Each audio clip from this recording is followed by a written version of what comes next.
Kahit na matagal na tayong dumadaan dito sa looban ng Bulacan, ngayon lang natin to for the first time mai-explore. Welcome back uli mga ka-adventure. Tara, samahan niyo ako sa panibago nating adventure na tutuklasin ngayong araw. Ang lawak ng natatanaw, kakarelax sa mata. Tapos ganito pa yung panahon. At taga barangay San Nicolas at dito sa Sitio Babangan, halos motor na lang ang kayang dumaan dito oh. Ito, ang sarap sa pakiramdam. Nasa kalagitnaan ka ng bukid. Ay sir, pwede pa dumaan doon sir? Nakakadaan pa ang motor? Ah, pwede pa oh. Wow, ang galing. Ilan-ilan na lang yung mga bahay na nakikita ko eh. Pero meron pang community. Ayan oh, meron tulay na kahoy dito. Dahan-dahan lang. Doon sa banda doon, yun na yung New Manila Airport na ginagawa dito sa part ng Bulacan. Simbahan guys, may simbahan dito. Eto, maliit nga lang. At yan, nandito ngayon tayo sa barangay Sitio Babangan. Babangad. At ating i-explore ang pinakahuling isla na matatagpuan dito sa bayan ng Bulacan, Bulacan, ang Sitio Babangad. Let's go!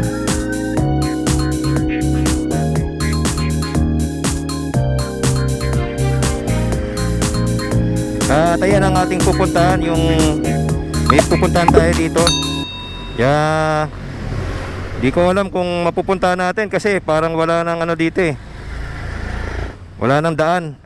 At dito tayo dadaan sa may papasok ng bayan ng barangay ng San Isidro. At magbibiyahe tayo ng mga umigit kumulang mga 30 minutes lang ano. At let's go. Tara, samahan niyo ako. At ayun na, traffic.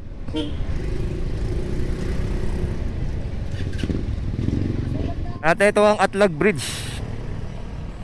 Ayan oh, may mga bangkero dyan. Maraming sumasakay dyan.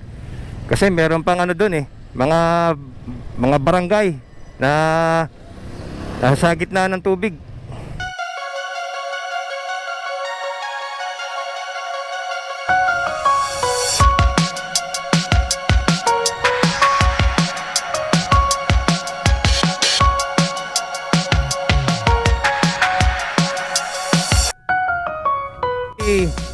Matimbo, papasok na tayo ngayon ng Barangay Mambog.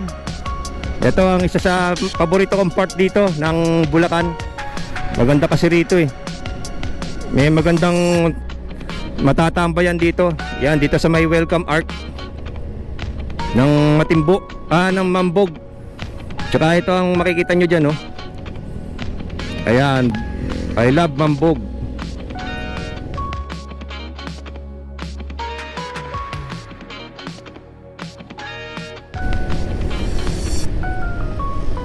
At papasok na tayo sa bayan ng Bulacan, Bulacan. Ito na yung arko.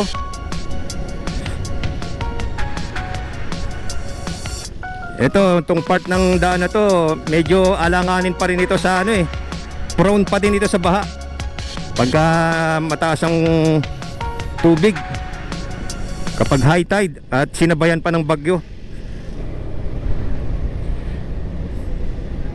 San Nicolas Bridge.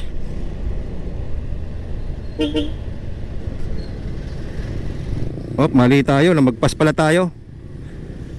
Lagpas. Balik tayo. Ayan, ganyan talaga pag mag-adventure. Talagang marorong turn ka. Ito yata. Dito. Kaliwa tayo rito, ito lang.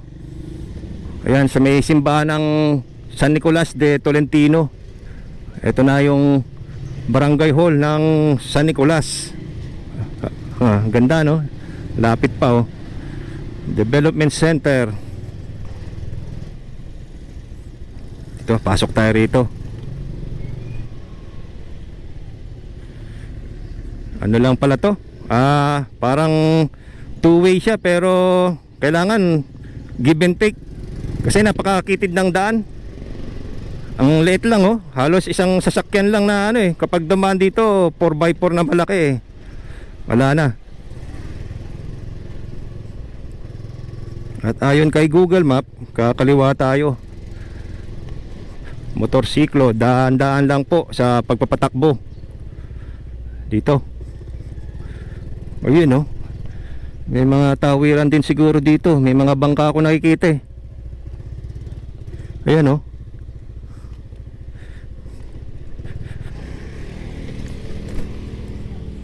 Ayan. At kakanan tayo rito. Kakanan tayo dito sa bayan ng San Nicolas, Barangay San Nicolas. Ay, mukhang maganda rito ah. Oh.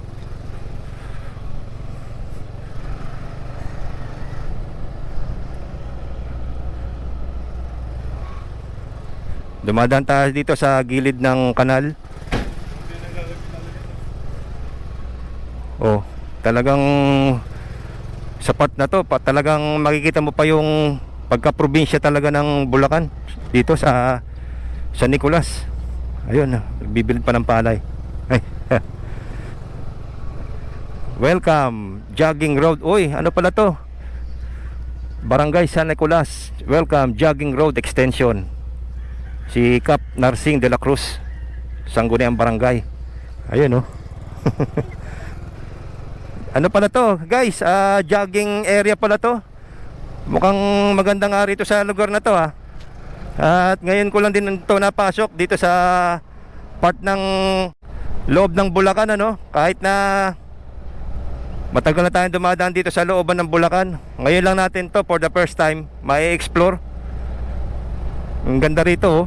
Ayan oh, talagang lawak pa ng palayan pala rito sa loob.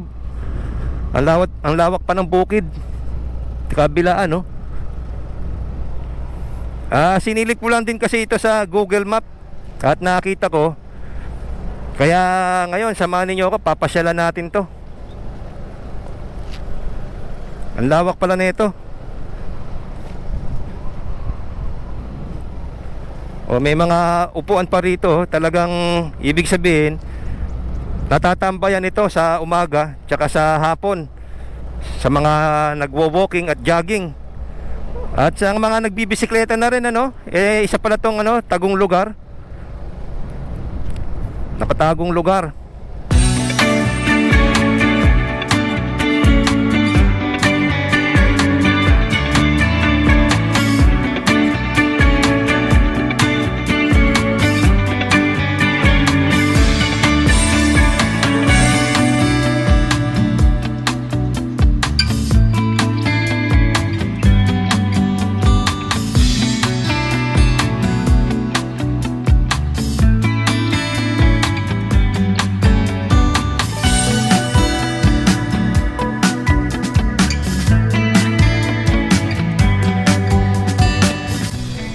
Tayo no, malawak pa pala rito no.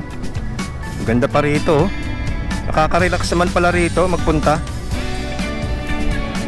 Halos walang sasakyan na dumadaan eh. Kasi ano na eh, loob na. At napakaganda ng view dito. Isa na namang magandang lugar tong nating na explore at na-unlock. Yan, malayo pa. Iikot tayo. Pupuntahan natin yung pinaka dulo ng barangay doon, banda roon pa. Ito na, rough road, off road na. Diretso pa tayo. At mabuti na lang tuyo yung daan, hindi umulan. Sarap mag road trip sa mga ganitong ano oh, bukid. Nakaka-relax. Lalo na kung taga Manila kayo at laging araw-araw nakikita ninyo puro bahay, building. Minsan masarap din pampatanggal ng stress yung magro-road trip. Kapag ganito makikita ninyo puro green. Ang ganda. Sarap talaga sa mata at nakakapagpagaang ng pakiramdam. At eto na, dulo na to.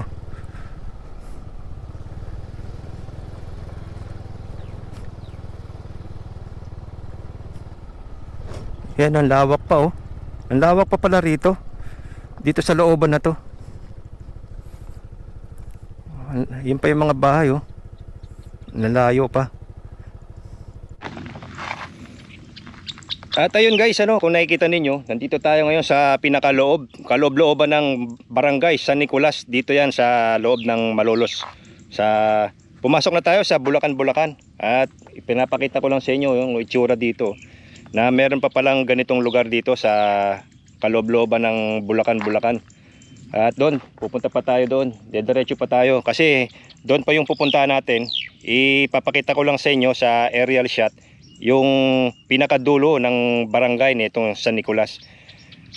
At para makita nyo na rin kung ano ang mga makikita natin na adventure doon. At dito, pakikita ko lang sa inyo yung lugar na to. So, nakakatuwa yung ng mga huni ng ibon. Probinsya pa rito.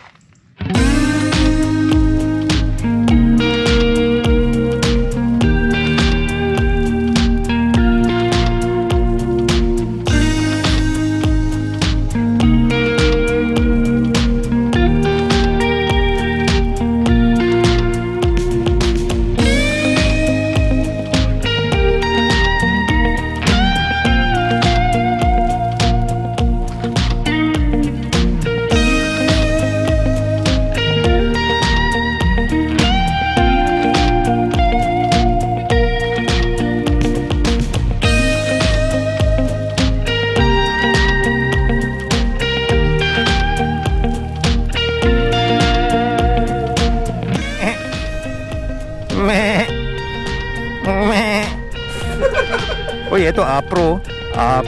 Wow man, Apro. Ganda rito.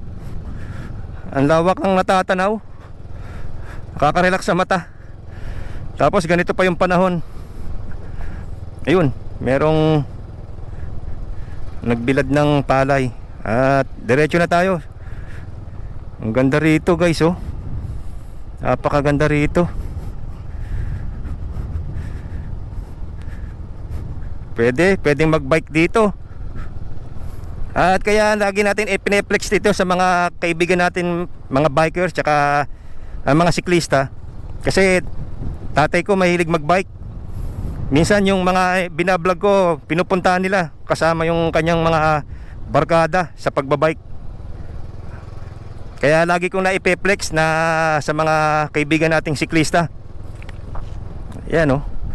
Ang sarap dito. Ang ganda ro no. Yun, doon pa tayo pupunta. Sir, good morning po. Pwede mo magtanong sir, anong part po ito ng Bulacan? San Nicolas pa rin? Alam ko Bambang na to eh. Bambang. Bulacan. Kaya pala. Pero dito sa mapa medyo malapit-lapit pa sa San Nicolas eh. San Nicolas. Oh. Yung pinasukan na doon sir no? San Nicolas yun. San Nicolas pa to. San Nicolas pa? May daan pa rin pala doon May palabas siyang Bambang. Bambang. Bulacan. Pero accessible naman ng motor sir. Oh. Gawa na, puro na yan. Puro sementado na? Dati pala hindi. Sa bagay, ano pa to? San Nicolas kasi sitio babangad yun dito. Ganun. Okay lang sir, nasama ko kayo sa video. Baka may shoutout kayo sir. Wala ba? Manonood ba kayo ng YouTube? Nanonood kayo ng YouTube? Ay, bigyan ko kayo ng sticker sir. Sisilipin ko lang yung dyan, yung baryo dyan na yan na yata huling baryo dyan no? Sitio babangad. San Nicolas. Sitio Bulacan pa rin yun. Bulacan. Babangad. Babangad. Sitio Babangad. Ayun, sige po sir, thank you. Ingat po sir. Thank you. At dito, ito pala bayan na to ng barangay na to ng Bambang. At dito sa pupunta natin, Sitio Babangad. Sakop pa rin ng Bulacan. Yan na yung pinakahuling barangay daw na mapupuntahan dito pagpasok nyo ng San Nicolas. At talagang may re-recommend ko to sa mga mahilig magbike kasi halos sementado na raw ang daan dito. Dito tayo. At hindi ko alam kung merong dalawang daan eh. Pero dito tayo sa kanan. Ito yung tinuturo dito sa huling barangay, Sitio Babangad. Ang ganda oh. Ang ganda ng lugar na to na nakaka-relax. Talagang recommendable ko to sa mga siklista nating kaibigan. Napakaganda rito pagka umaga kayo nagpunta. Ang ganda ng view na makikita, oh. Napakaganda. Tsaka ang aliwalas. Ang daming ano rito, binibilad na ano ba yan?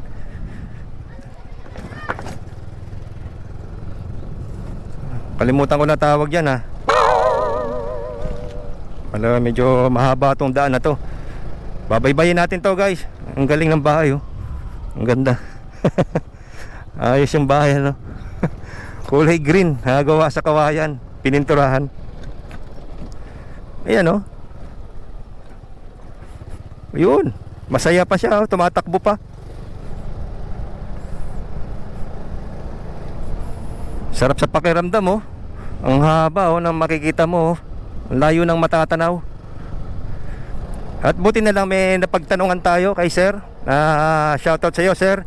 Na nakalimutan ko itanong ang pangalan.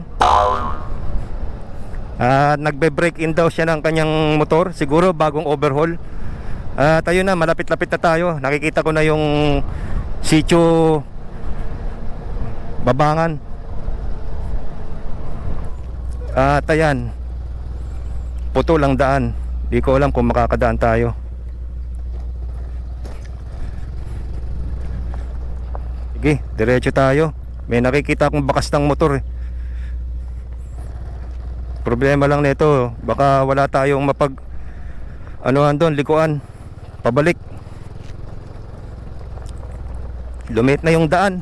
Naging pang single na motor na lang. At talagang masasabi ko, masarap puntahan ito. Sa mga mahilig mag-adventure na katulad natin, mag-explore ng magagandang lugar, lalong-lalo na kapag wala kayong gagawin at free time, eto, maganda tong lugar na to. Highly recommend ko to sa mga kaibigan nating mahilig mag-adventure, sa mga mahilig mag-road trip, at para sa mga mahilig mag-bike. Mabubusog ang mata nyo rito, tsaka talagang masarap sa pakiramdam. Lalo na yung ganyan, no? Makikita ninyo, puro green. Ang ganda. Panalong panalo. Hindi, kakaliwa pa tayo. Ayan, accessible pa. Uy, kung may mga bahay dyan, paano yung mga naka 4 wheels? Halos motor na lang ang kayang dumaan dito, eh, oh. Ganda rito, guys, oh. Promise. Napakaganda rito. Ang sarap sa pakiramdam. Nasa kalagitnaan ka ng bukid. At may naririnig ako parang bangka na doon. Yun na, oh. Yun na yung Sitio Babangan. Let's go. Ngayon yung box natin. Natatagtag yung bangus natin sa loob ng box. Bangus tsaka galunggong. Namili pa tayo ng ulam, eh, kasi nag-deliver tayo dyan sa Malolos. Hindi ko na sinama sa vlog kasi hahaba lang. Ayan. Paano pa to? Ayun. Wow.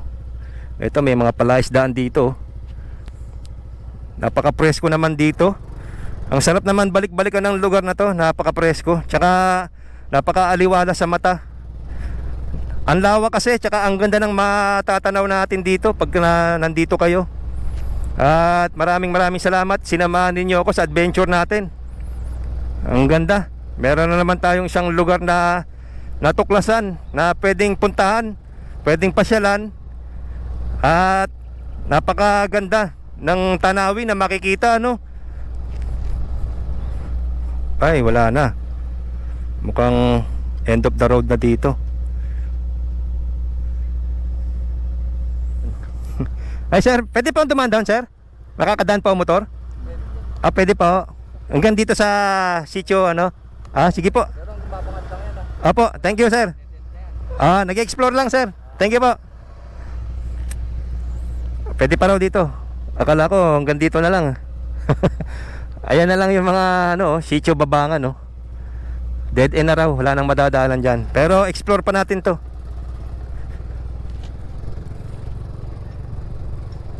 Ang ganda oh.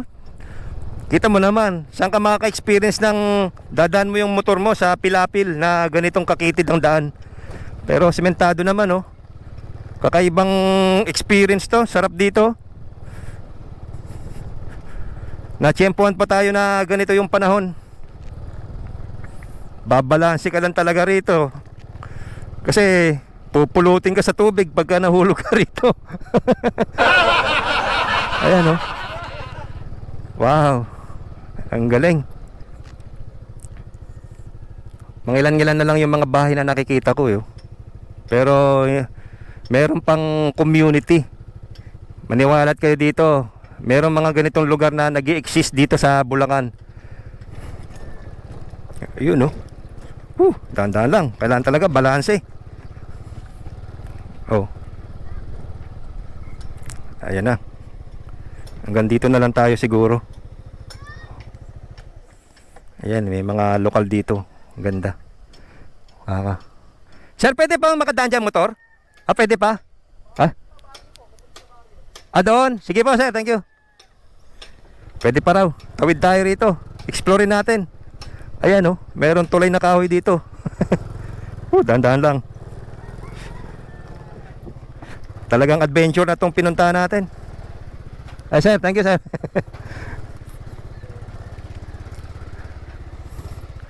Dito daw. Saan kaya? Wow. Ayos ah. Ayan, nandito tayo sa pinakaloob ng Sitio Babangan. Talagang ayos pa to ah. Ay sir, morning po. Tumamasya lang.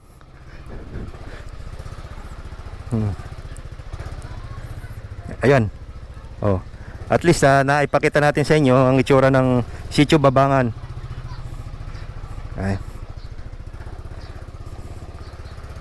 Mahaba pa rin ano. Ayan ang ito ang itsura ng community dito. May mga tindahan, kumpleto.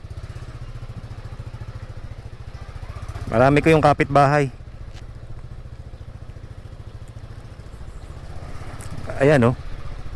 Talagang explore natin. Woo. Oh, 'di ba? Wow, ganda. Yan tawiran. At yun oh. Doon sa banda doon, yun na yung New Manila Airport na ginagawa dito sa part ng Bulacan. Ay medyo malayo pa yan. Medyo malayo pa tayo. Ayos ah. Kakaibang experience tong naranasan natin dito.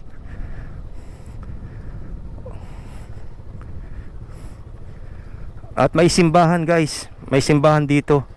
Ito. Maliit nga lang. Yan ang ganda oh. Sino bang mag-aakala na may explore natin ito?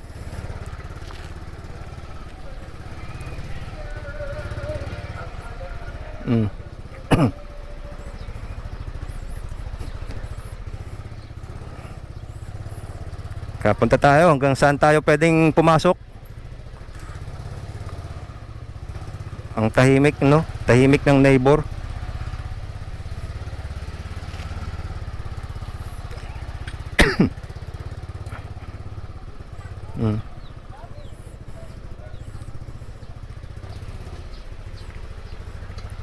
At ayun no, may basketballan pa oh. Half court. Ang galing. Sitio Babangan. Ay sir, morning po sir. Pwede pa makapasok doon? Wala na po. Doon pa, hanggang doon pa. Yeah, sige tapos babalik na ako.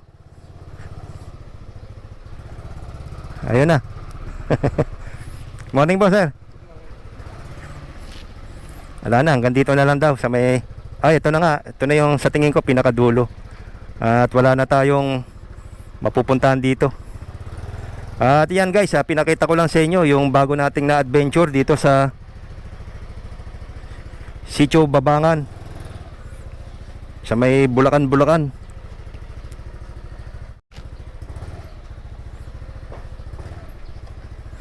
Wala na. Dulo na. Morning po. Ayan na.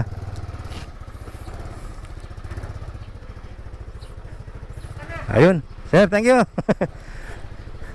Na ano lang, namasya lang. Ayan ba? Ah, dito. Tayo dumaan. Ayun.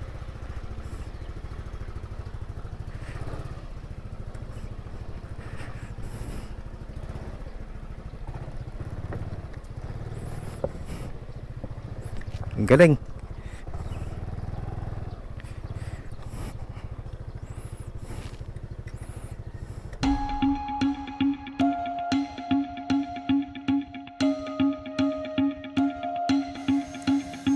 Welcome sa Sitio Babangat, Bulacan, Bulacan.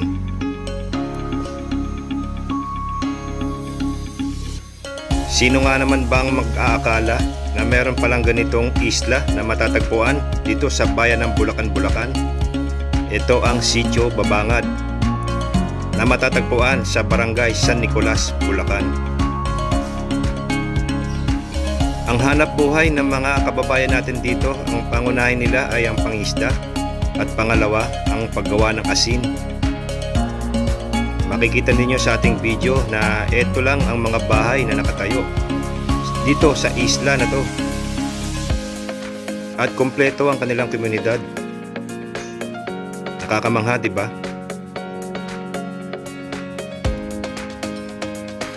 Napapalibutan sila ng mga karagatan at ang kanilang transportasyon dito ay ang mga bangka. Pwede ko yung pumasyal dito kung gusto nyo. Pwede rin kayong mag-explore.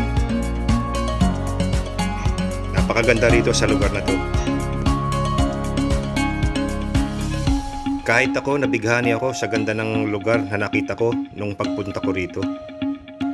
Kaya pasyalan nyo rin ang lugar ng Sitio Babangat.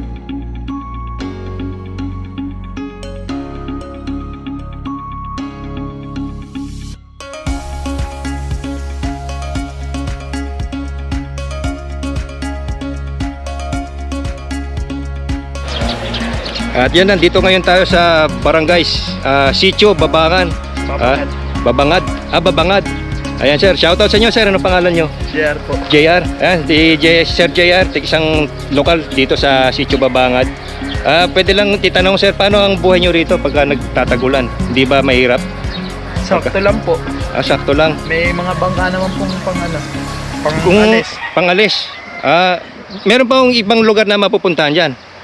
Ala na po, halos nasakop na po ng airport. Nasakop na ng Kumbaga airport? nag-iisa na lang po itong isla. Atong mismong Sitio Babangad, Nag-iisa na lang ito po. na yung pinakadulo ng Bulacan dito sa papasok ng San Nicolas. Opo. Wala na pala ibang ano. Kaya pala nung nagano ako dito sa pinakadulo, halos wala nang madaanan. Na. Puro plastaan na po yan. Doon pa sir, meron pang sir, Asinan. yung asinan pa. Talaga yun ang number 1 na kabuhayan dito ng mga tao.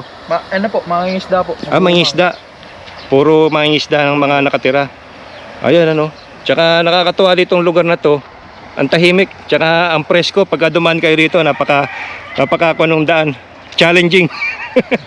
Ayan shoutout kay Sir uli. Baka may shoutout kayo sir. Wala po. Ayan, isang tiga-lokal dito uli. Si Sir po? JR po. Sir JR po uli. Ayan, shoutout sa inyo. Salamat sa magandang interview dito sa lugar ninyo. Nakaka-amaze. Ayan talaga namang nakaka-relaxing dito magpunta. Papapasyalan ito ng mga kaibigan natin dito sa Sitio Babangad, yung mga mahilig mag road trip tsaka mga bisikleta. Ayan. At kung nagustuhan niyo yung channel na to, paki-subscribe po, like and share. Maraming salamat po sa pagsama ninyo sa ating adventure. Francie Adventure signing out. Ride safe, stay safe, be safe.